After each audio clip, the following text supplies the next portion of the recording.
Hello everyone, स्वागत है आपका हमारे YouTube channel PSCY DC sir पर।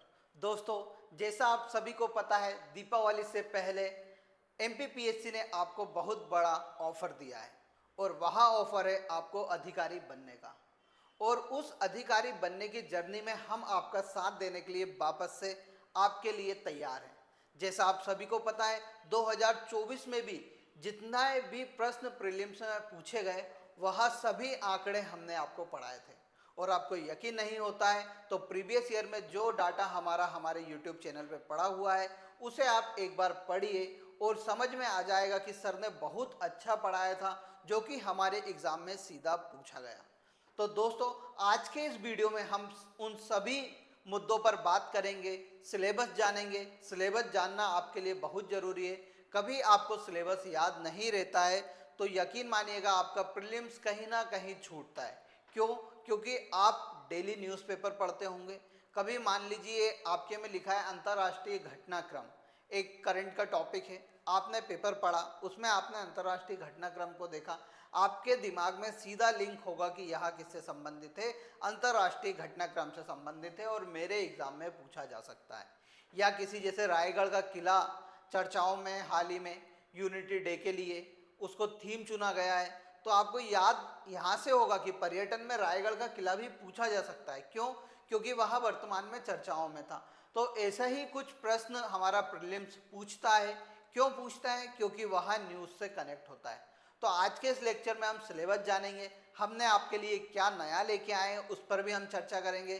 बस लेक्चर में आपको आखिर तक बने रहना है। तो दोस्तों, सबसे पहले हम पाठ्यक्रम या सिलेबस के बारे में जानते हैं। तो दोस्तों, मेनली क्या है कि हमारे प्रीलिम्स का नया सिलेबस जो अगले साल लॉन्च हुआ था उसमें मेनली हमें कितनी 10 यूनिट पढ़नी होती है। कितनी यूनिट पढ़नी होती है? 10 यूनिट पढ़नी होती है। और 10 यूनिट में हम मोटा मोटा देखेंगे तो हमें क्या क्या पढ़ना होता है मेनली कि सर हम हिस्ट्री पढ़ते हैं, हिस्ट्री यानी इतिहास, उसके बाद जियोग्राफी पढ़ते हैं यानी हमारी भूगोल, फिर उसके बाद हम पॉलिटी पढ़ते हैं यानी हमारी राजनीतिक व्यवस्था, फिर हम हमारी इकोनॉमिक्स पढ़ते हैं यानी अर्थशास्त्र, उसके बाद साइंस एंड साइंस टेक को भी हम पढ़ते हैं, ठीक है, और एक हमारा इम्पोर्टेंट एमपी। इतनी यूनिट को हमें हमारे प्रीलिम्स के लिए कवर करना पड़ता है, आप सभी को पता है। और यहाँ पर जब मैंने प्रीवियस ईयर के पेपर को एनालिसिस किया तो यहाँ पर मैंने देखा कि 40 से लेके 50 प्रश्न के लगभग कहाँ से आते हैं? एमपी से पूछे जाते हैं। डायरेक्ट और इनडायरेक्ट रूप से पूछे जा रहे हैं, चाहे वह करंट अफेयर के फॉर्म में हो, चाहे वह स्टैटिक पोर्शन हो या किसी इतिहास के पोर्शन से रिलेटेड हो। तो लगभग 40 से लेके 50 प्रश्न तक किससे पूछते हैं? वह एमपी के सिलेबस से पूछते हैं। अब सर एमपी का इतना वेटेज क्यों है, इस पे बात आएगी। तो एमपी का वेटेज क्यों है? क्योंकि यह MPPSC है, एमपी का एग्जाम है तो यहाँ से पूछेगा। और लगभग 5 से लेके 6 यूनिट जो कवर करता है वह एमपी का सिलेबस भी करता है। तो आइए स्टार्ट करते हैं। पहले हम सिलेबस को जान लेते हैं, फिर आगे सब बातों पे हम चर्चा करेंगे। तो देखिए, सबसे पहला जो हमारा टॉपिक है वो क्या है? भारत का इतिहास है। क्या है? भारत का इतिहास है। इसमें नया सिलेबस उन्होंने अपडेट किया जिसमें उन्होंने उपनिषद, वेद आदि की बात की। पहले हम उसे प्राचीन जो इतिहास था उसमें पढ़ते थे, परंतु इस बार उन्होंने क्या किया है कि सिलेबस को खोल दिया है कि आपको किन किन टॉपिक को मुख्य रूप से पढ़ना है। तो देखिए क्या क्या पढ़ना है हमें भारत के इतिहास में। संकल्पना एवं विचार की वह बात करता है, जिसमें वह प्राचीन भारतीय ज्ञान परंपरा की बात करता है। उसके बाद भारतवर्ष की बात करता है, वेदों की बात करता है, उपनिषद, अरण्यक, ब्राह्मण ग्रंथ, षड दर्शन, स्मृतियाँ, रित सभा समिति, गणतंत्र, वर्ण आश्रम, पुरुषार्थ, ऋण संस्कार, पंच महायज्ञ या यज्ञ, कर्म का सिद्धांत, बोधिसत्व और तीर्थकार। यहाँ मुख्य रूप से इन्होंने नया सिलेबस जोड़ा है। ये नया सिलेबस नहीं है, बस उन्होंने जो प्राचीन भारत का जो इतिहास था उसे खोल दिया है और आपके सामने उन्होंने टॉपिक रख दी कि आपको तीर्थंकर पढ़ के आना है, बौद्ध धर्म के बारे में पढ़ना है, वेद के बारे में पढ़ना है, अरण्यक के बारे में पढ़ना है, फिर ब्राह्मण ग्रंथों के बारे में पढ़ना है। फिर देखिए उन्होंने क्या बोला, प्राचीन एवं मध्यकालीन भारत के इतिहास की प्रमुख विशेषताओं के बारे में बोला, फिर उनकी घटनाएं एवं उनकी प्रशासनिक, सामाजिक तथा आर्थिक व्यवस्था। अब यहाँ से कैसे प्रश्न पूछते हैं? जब मैं आपको एनालिसिस कराऊंगा प्रीवियस ईयर के प्रश्न का पेपर का, उसमें मैं आपको बताऊंगा कि कैसे प्रश्न यहाँ से पूछे जाते हैं। अभी अपने दिमाग में केवल सिलेबस को याद रखिए। फिर देखिए, भारत की सांस्कृतिक विरासत, जिसमें कला, प्रारूप, साहित्य, पर्व और उत्सव के बारे में उसने पूछा। फिर 19वीं 20वीं शताब्दी में सामाजिक तथा धार्मिक सुधार आंदोलन की वो बात करता है, जिसमें हमें मुख्य रूप से महात्मा गांधी द्वारा चलाए गए प्रमुख आंदोलन के बारे में हम पढ़ते हैं। फिर देखिए, स्वतंत्रता संघर्ष एवं भारतीय राष्ट्रीय आंदोलन की बात करेंगे। फिर स्वतंत्रता के पश्चात भारत के एकीकरण एवं पुनर्गठन, यहाँ से हर साल प्रश्न पूछते हैं। इस बार भी पूछा था, 2023 में पूछा, 2022 में पूछा। बहुत डिटेल में इन सबको हम कवर करने वाले हैं। फिर देखिए, आगे आते हैं हम। आगे हमारी जो सेकेंड यूनिट है वो है मध्य प्रदेश का इतिहास एवं साहित्य। क्या है? मध्य प्रदेश का इतिहास, संस्कृति एवं साहित्य, जिसमें हम मध्य प्रदेश के इतिहास को पढ़ेंगे। कौन कौन से टॉपिक हैं उन पे बात करते हैं। तो मध्य प्रदेश के इतिहास की महत्वपूर्ण घटनाएं, प्रमुख राजवंश, जिसमें हम प्रमुख रियासत, होलकर रियासत पढ़ते हैं, साथ साथ हमारी सिंधिया रियासत पढ़ते हैं, भोपाल रियासत पढ़ते हैं, बुंदेली रियासत पढ़ते हैं। तो प्रमुख राजवंशों के बारे में पढ़ेंगे। स्वतंत्रता आंदोलन में मध्य प्रदेश का क्या योगदान रहा, मध्य प्रदेश में कहाँ पर कौन सा आंदोलन चलाया गया, उन सभी की बात हम करेंगे। मध्य प्रदेश की प्रमुख कला एवं स्थापत्य कला, इसको बहुत मैपिंग के थ्रू और डिटेल में हम पढ़ने वाले हैं। फिर मध्य प्रदेश की प्रमुख जनजातियां एवं उनकी बोलियां, पिछले साल बोलियां से एक प्रश्न पूछा गया था, तो इस बार उसे हम और डिटेल में पढ़ेंगे। फिर मध्य प्रदेश के प्रमुख त्योहार, लोक संगीत, लोक कलाएं, लोक साहित्य के बारे में पढ़ेंगे। मध्य प्रदेश के प्रमुख साहित्यकार और उनकी कृतियां, यहाँ से हर बार प्रश्न पूछा जाता है। कभी वहाँ पूछ लेता है लोकमत पत्रिका किसके द्वारा शुरू की गई थी, वहाँ पूछ लेता है माँ। फिर गरीब अमीर गरीब इरादे किसके द्वारा लिखी गई कृतियाँ हैं, तो ऐसी कुछ कृतियों के बारे में यहाँ पूछता है। मध्य प्रदेश के प्रमुख धार्मिक, सांस्कृतिक और पुरातात्विक पर्यटन स्थल, जैसे आप सभी को पता है कि ओरछा हाल ही में चर्चा में रहा, तो ओरछा से वहाँ प्रश्न पूछ सकता है। तो ऐसे ही पर्यटन स्थल की हम बात करेंगे। मध्य प्रदेश के विश्व धरोहर स्थल की बात करने वाले हैं। मध्य प्रदेश के प्रमुख जनजातीय व्यक्तित्व, यहाँ जो टॉपिक है इसे हम मध्य प्रदेश जो एमपीपीएससी का सिलेबस है उसकी 10th यूनिट में भी पढ़ सकते हैं, पर मेनली हमें इतना मध्य प्रदेश के इतिहास और संस्कृति व साहित्य में पढ़ना है। अब सर आपने बोला था कि हम आपके लिए कुछ लेके आए, उस पर बात करते हैं। तो दोस्तों, जो हमने आपके लिए एक विशेष काम किया वो किया है, हमने आपके लिए एक एप्लीकेशन लॉन्च की है। आपको प्ले स्टोर पर जाना है और प्ले स्टोर पर लिखना है PSC बाय DC सर। क्या लिखना है आपको एप्लीकेशन पर जाकर? PSC by DC sir.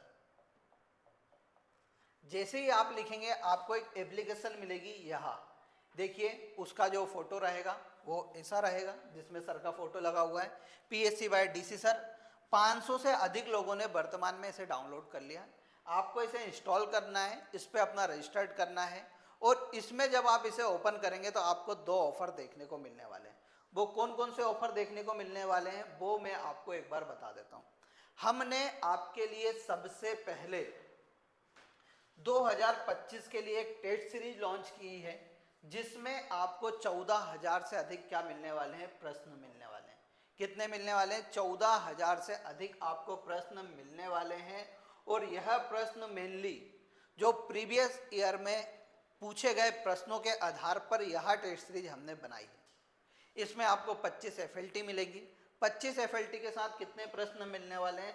14,000 plus प्रश्न आपको मिलने वाले हैं। आप जाके डेमो टेस्ट भी लगा सकते हैं, निःशुल्क है। और देखिए, और इसकी प्राइस की जब हम बात करें तो यहाँ ओनली 499 रुपये में है। दोस्तों, आपको 499 रुपये देना नहीं अखरेगा। कभी आपने यहाँ 14,000 प्रश्न की जो हमारी प्रीलिम्स की टेस्ट सीरीज है, कभी इसे लगा लिया तो मैं आपको यकीन बता रहा हूँ कि यहीं से आपके 100 प्रश्न आ जाएंगे। कभी आपने इस टेस्ट सीरीज को ज्वाइन कर लिया तो आपको एप्लीकेशन डाउनलोड करना है, उसमें आपको टेस्ट सीरीज का ऑप्शन मिलेगा, उसमें जाके आपको इसे ज्वाइन करना है। उसके साथ साथ हम आपके लिए लेके आए लाइव बैच, जो एमपीपीएससी 2025 प्रीलिम्स का है, उसका लाइव बैच हम लॉन्च करने वाले हैं बहुत जल्द। कौन से सब्जेक्ट पढ़ाने वाले हैं, उन सभी के ऊपर हम विस्तार से आपको बताएंगे। कब से चालू होगा, कब इसकी लाइव क्लास की शेड्यूलिंग होगी, उन सभी को हम आने वाले समय में आपके सामने रख देंगे। कभी आपको इस बैच को ज्वाइन करना है तो इस बैच की मात्र प्राइस है 1999 रुपये। 1999 रुपये कोई ज़्यादा बड़ी प्राइस नहीं है। अब सर ये आप 1999 हमसे क्यों ले रहे हैं? तो दोस्तों जो हमारी टीम काम करती है उस टीम के लिए हमें केवल छोटी सी प्राइस लेना है, ज़्यादा नहीं है। बाजार में जाएंगे आपको 5-5, 6-6 हज़ार रुपये में दे रहे हैं लोग बाग। इसमें आपको 1999 रुपये में, मात्र 1999 में आपको बता रहा हूँ, बहुत अच्छी है। प्रीवियस ईयर का आप एनालिसिस कीजिए, यूट्यूब पे जाइए, देखिए कि सर लोगों ने कितना अच्छा पढ़ाया, पेपर में कहाँ से आया, उसके आधार पर आप इस जो हमारा बैच है उसे ज्वाइन कीजिए। दोनों आपके लिए बहुत महत्वपूर्ण है। कभी प्रीलिम्स निकालना है और आप कभी हमारे ऊपर विश्वास करते हैं तो बैच को और टेस्ट सीरीज दोनों को ज्वाइन कीजिए, बहुत फ़ायदेमंद आपके लिए होगा। ठीक है, कभी आप इसे ज्वाइन करेंगे, बहुत अच्छा है। आपको अधिकारी बनने से कोई नहीं रोक पाएगा। हम आपके ऊपर मेहनत करेंगे। आपको कुछ भी डाउट आता है आप हमें पर्सनली कॉल करके भी पूछ सकते हैं, हम आपके पूरे डाउट क्लियर करेंगे। ठीक है, अब हम वापस हमारे सिलेबस के ऊपर आते हैं कि सर आप हमें सिलेबस बता रहे थे। तो देखिए हम सिलेबस की जब हम बात करेंगे, एक मिनट रुक जाइए। देखिए सिलेबस में हम वापस आते हैं तो सिलेबस में सर आपने सेकेंड यूनिट का हमें बता दिया। अब थर्ड यूनिट पे आइए, तो थर्ड यूनिट में हम क्या पढ़ने वाले हैं आप उस पर बात करते हैं। थर्ड यूनिट में हम पढ़ेंगे भारत का भूगोल। पहले इसमें विश्व का भूगोल भी जुड़ा हुआ था, पर 2024 में विश्व के भूगोल को हटाया गया। अब इसमें हम क्या क्या पढ़ने वाले हैं? इसमें पर्वत, पहाड़ियाँ, पठार, नदियाँ एवं झीलें, यहीं से प्रश्न बन जाता है। परंतु इसका ज़्यादा वेटेज जो पर्वत पहाड़ियों से है वो मध्य प्रदेश से आता है। तो परंतु हमें यहाँ पर भी पढ़ना पड़ेगा, जिसमें हम विंध्याचल पर्वत श्रृंखला, सतपुड़ा पर्वत श्रृंखला सब आपको मैपिंग के थ्रू पढ़ाने वाले हैं। फिर देखिए जलवायु की घटनाएं, अल नीनो, ला नीनो, दक्षिणी दोलन, पश्चिमी विक्षोभ, जलवायु परिवर्तन के परिणाम। ये नया सिलेबस जोड़ा था, यहाँ से प्रश्न पिछले साल भी आया था, इस साल भी आएगा। फिर प्राकृतिक संसाधन में हम वन, खनिज, जल संसाधन को पढ़ेंगे। प्रमुख फसलें में खाद्य सुरक्षा, हरित क्रांति, दूसरी हरित क्रांति की रणनीतियाँ, इसको पढ़ेंगे। हाल ही में गृह मंत्री ने वापस से क्या व्हाइट रेवोल्यूशन चालू किया, महिलाओं की भागीदारी बढ़ाने के लिए व्हाइट रेवोल्यूशन को चालू किया गया है। तो लगता है यहाँ से भी प्रश्न पूछा जा सकता है। फिर हम पढ़ेंगे ऊर्जा के पारंपरिक और गैर पारंपरिक स्रोत, यानी नॉन रिन्यूएबल और रिन्यूएबल सोर्स ऑफ एनर्जी को हम पढ़ेंगे। फिर भारत में प्राकृतिक खतरे एवं आपदाएं, भारत के प्रमुख चक्रवातों को हम पढ़ेंगे। फिर जनसंख्या वृद्धि, वितरण, घनत्व एवं ग्रामीण नगरीय प्रशासन प्रवास के बारे में भी हम इसमें पढ़ने वाले हैं यूनिट 3 में। फिर आती है यूनिट 4। यूनिट 4 है मध्य प्रदेश का भूगोल। मध्य प्रदेश के भूगोल में हम क्या क्या पढ़ने वाले हैं? तो देखिए मध्य प्रदेश के भूगोल में हम मध्य प्रदेश के वन उपज, नदियाँ, पहाड़ियाँ, पठार को पढ़ेंगे। पहाड़ियों से प्रश्न पूछा जाता है, पिछली बार ही पूछा था बड़वानी में कौन सी पहाड़ियाँ स्थित है, तो ऐसे प्रश्न यहाँ से पूछे जाते हैं। जलवायु बहुत महत्वपूर्ण है, डीप में पूछने लगा है। हाल ही में आपने फॉरेस्ट का पेपर उठाया होगा तो उसमें पूछा होगा मध्य प्रदेश के किस क्षेत्र में शुष्क जलवायु प्रदेश है, तो बहुत डिटेल में है। तो इन सभी को कवर करने वाले हैं, जलवायु, ऋतुएं, तापमान, वर्षा। फिर प्राकृतिक संसाधन, मिट्टियाँ, प्रमुख खनिज संसाधनों के बारे में पढ़ेंगे। प्रमुख फसलें, जल संसाधन, सिंचाई एवं सिंचाई परियोजना, ऊर्जा के पारंपरिक और गैर पारंपरिक स्रोत, मध्य प्रदेश के प्रमुख उद्योग, जनसंख्या वृद्धि, वितरण, घनत्व एवं नगरीकरण। तो यहाँ हम यूनिट 4 में पढ़ने वाले हैं और आप सभी को पढ़ना है। जब हम सिलेबस का यूनिट 5 देखते हैं कि यूनिट 5 में हम क्या पढ़ते हैं, तो यूनिट 5 मेनली क्या है, स्टेट और जो सेंटर की पॉलिटिकल व्यवस्था है उसके ऊपर है। उसमें हम क्या क्या पढ़ेंगे? संविधान सभा सबसे पहला टॉपिक, हर बार प्रश्न पूछते हैं। संघीय कार्यपालिका जिसमें राष्ट्रपति और सांसद हमें मुख्य रूप से पढ़ना है। सर्वोच्च न्यायालय एवं न्यायिक व्यवस्था, संवैधानिक संशोधन भाग 20 अनुच्छेद 368, हर साल यहाँ से प्रश्न पूछते हैं। फिर नागरिकों के मौलिक अधिकार, कर्तव्य, राज्य के नीति निर्देशक सिद्धांत, यानी 12 से लेके जो हमारे 51A तक जो हमारे अनुच्छेद है उसे हमें पढ़ना है। राष्ट्रीय एवं प्रादेशिक, सांवैधानिक, सांविधिक आयोग एवं संस्थाएं, पहले यह यूनिट 10 में हुआ करता था परंतु इसे किस में जोड़ दिया? यूनिट 5 में जोड़ दिया। यहाँ से कैसा आएगा? अब नॉर्मल आएगा, कब इनकी स्थापना हुई, वर्तमान अध्यक्ष इसके कौन है। फिर हम मध्य प्रदेश की सांवैधानिक व्यवस्था को पढ़ेंगे जिसमें हम राज्यपाल, मंत्रिमंडल, विधानसभा और उच्च न्यायालय के बारे में पढ़ेंगे। फिर मध्य प्रदेश की त्रिस्तरीय पंचायती राज एवं नगरीय प्रशासन व्यवस्था को पढ़ेंगे। फिर मध्य प्रदेश में सुशासन, तो यहाँ जो हमारा अटल बिहारी सुशासन जो संस्था है भोपाल की, उसने जितने भी आंकड़े जारी किए, नीति आयोग द्वारा जो आंकड़े जारी किए, उन सभी को मिला के हम इस टॉपिक को कवर करने वाले हैं। फिर यूनिट 6 को देखते हैं। तो यूनिट 6 के सिलेबस की बात करते हैं। तो सर यूनिट 6 में क्या क्या है? तो यूनिट 6 मेनली सेंटर और स्टेट की क्या है, इकोनॉमी है, यानी मध्य प्रदेश और भारत की क्या है, अर्थव्यवस्था की बात करने वाले हैं। इसमें कौन कौन से टॉपिक हैं? तो भारतीय अर्थव्यवस्था में मध्य प्रदेश की वर्तमान स्थिति, मध्य प्रदेश की जनसंख्या व मानवीय संसाधनों का विकास जैसे शिक्षा, स्वास्थ्य एवं कौशल, फिर सतत विकास लक्ष्यों में मध्य प्रदेश की प्रगति, फिर मध्य प्रदेश में कृषि, उद्योग, एमएसएमई, अधोसंरचना यानी इंफ्रास्ट्रक्चर का जो डेवलपमेंट है उसके बारे में पढ़ना है। फिर आत्मनिर्भर मध्य प्रदेश, एक जिला एक उत्पाद, ODOP, one district one product. फिर मध्य प्रदेश में बौद्धिक संपदा अधिकार, आईपीआर की प्रगति के बारे में पढ़ेंगे। भारतीय अर्थव्यवस्था में नवीन प्रवृत्तियां जैसे कृषि, उद्योग, सेवा क्षेत्र, जो वर्तमान में आंकड़े जारी करते हैं, मेनली यहाँ से आंकड़े ही आते हैं। जो भारत और मध्य प्रदेश का आर्थिक सर्वेक्षण है, उनको बहुत डीप में जब हम पढ़ लेंगे तो आप समझिए कि ये इकोनॉमिक्स वाला पोर्शन आपका आसानी से समाप्त हो जाएगा। फिर वित्तीय संस्था जैसे रिजर्व बैंक, वाणिज्य बैंक, सेबी, गैर बैंकिंग वित्तीय संस्थान। फिर भारत की विदेशी व्यापार की नीतियाँ, G20, सार्क और आसियान के बारे में हमें यूनिट 6 में पढ़ना है। अब हम बात करते हैं यूनिट 7 की। तो यूनिट 7 का नाम है विज्ञान, पर्यावरण और स्वास्थ्य। उसमें क्या क्या हमें पढ़ना है? तो देखिए, विज्ञान की प्रमुख शाखाओं का प्रारंभिक ज्ञान, नॉर्मल पूछता है, ज़्यादा डीप में नहीं पूछता है। भारत के प्रमुख वैज्ञानिक संस्थान एवं उनकी उपलब्धियां जैसे इसरो है, डीआरडीओ है, इनकी बात इसमें करता है। फिर उपग्रह एवं अंतरिक्ष प्रौद्योगिकी, अंतरिक्ष विज्ञान में भारत की उपलब्धियां क्या क्या रही हैं, उनको हमें पढ़ना रहता है। मानव शरीर संरचना जिसमें नर्वस सिस्टम आदि को हम पढ़ते हैं। फिर पोषण, आहार, पोषक तत्व एवं कुपोषण बहुत इंपॉर्टेंट है क्योंकि इनके ऊपर लगातार योजनाएं बनती रहती हैं, उनके बारे में हम पढ़ेंगे। आनुवांशिक रोग, सिकल सेल एनीमिया के कारण, प्रभाव, निदान एवं कार्यक्रम क्या क्या चलाए गए हैं भारत सरकार द्वारा, उन सभी को हमें पढ़ना है। फिर स्वास्थ्य नीति एवं कार्यक्रम, भारत सरकार द्वारा पहली स्वास्थ्य नीति कब जारी की गई, वर्तमान स्वास्थ्य नीति कौन सी, उसके बारे में हमें पढ़ना है। संक्रामक रोग, उनके रोकथाम एवं स्वास्थ्य सूचक को भी हमें पढ़ना है। सतत विकास की अवधारणा, एसडीजी। पर्यावरण कारक जैसे प्रदूषण होते हैं, पारिस्थितिकीय तंत्र एवं जैव विविधता को हमें पढ़ना है। प्रदूषक, प्राकृतिक आपदा एवं प्रबंधन को हमें पढ़ना है यूनिट 7 में। यूनिट 8 की बात करते हैं तो यूनिट 8 मेनली करंट अफेयर से रिलेटेड है।